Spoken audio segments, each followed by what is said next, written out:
Je donne la parole à Madame Dominique Quillet-Moès. Merci Madame la maire.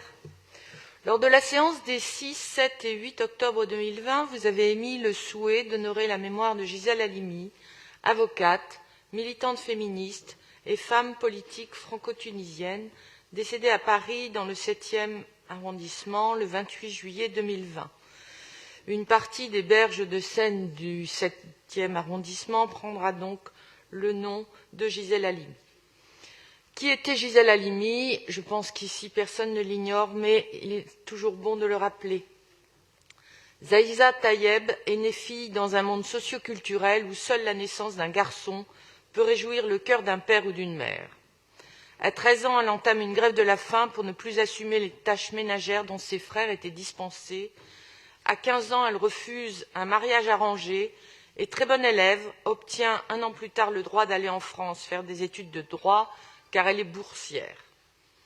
Gisèle Halimi deviendra une combattante inlassable des droits des femmes et une grande personnalité de l'anticolonialisme. Avocate au barreau de Tunis, elle se bat dès le début pour être avocate et non avocat. Et dès ses débuts professionnels, elle défend les syndicalistes et les indépendantistes tunisiens. Puis au barreau de Paris, dès les années 50, elle défend des militants du FLN. Tout d'abord 44 détenus, dont 17 femmes, dont les aveux ont été extorqués par la torture. Puis en 1960, pendant la guerre d'Algérie, elle s'engage pour défendre Djamila Boupacha, accusée d'avoir posé une bombe, arrêtée, mais aussi torturée et violée par les soldats.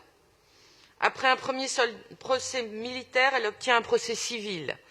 Djamila Boupacha est condamnée à mort, mais amnistiée après les accords d'Évian. Simone de Beauvoir et de nombreux intellectuels français l'aident à médiatiser ce combat. Elle ne cessera de dénoncer les tortures perpétrées pendant la guerre d'Algérie. Mais elle n'est plus connue en France, évidemment, depuis une cinquantaine d'années, 50 ans exactement, depuis 1971. Gisèle Halimi est la seule avocate à signer le manifeste des 343 déclarant avoir avorté, donc avoir violé la loi. En réalité, beaucoup plus de 343 femmes ont signé ce manifeste, mais seules les plus connues ont vu leur nom publié. Ce manifeste réclame le libre accès à l'avortement, durement réprimé à l'époque. En 1972, Gisèle Halimi défend Marie-Claire, jeune fille de 16 ans ayant avorté, et sa mère qui l'y avait aidée lors du procès dit de Bobigny.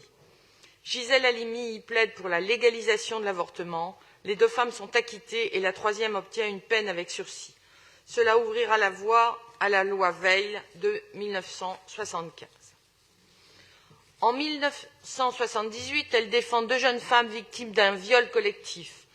Sa plaidoirie lors du procès au tribunal d'Aix-en-Provence va faire évoluer les mentalités jusqu'à un changement législatif en 1980, faisant reconnaître le viol comme un crime, alors que jusque-là le viol n'était qu'un délit, voire un simple attentat à la pudeur.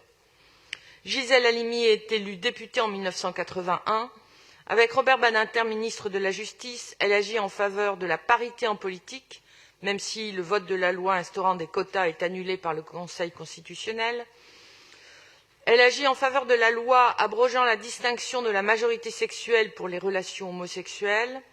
Elle agit enfin pour la modification du serment d'avocat, car elle et Robert Badinter estiment qu'un avocat n'a pas à respecter des lois injustes et discriminantes. Par la suite, nommée ambassadrice de la France à l'UNESCO puis à l'ONU, elle continue à agir en faveur de la parité dans la vie politique.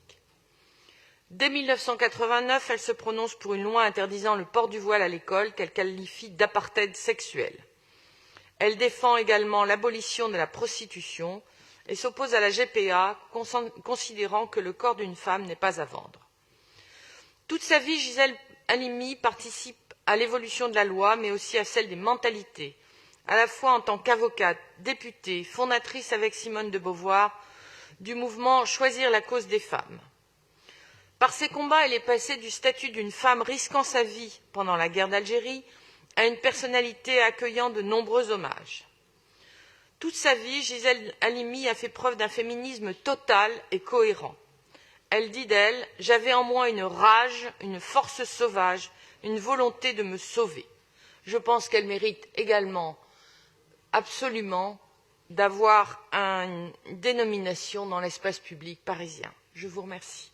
Merci beaucoup, Madame Quillet-Moës, pour votre intervention au nom du groupe Paris en commun.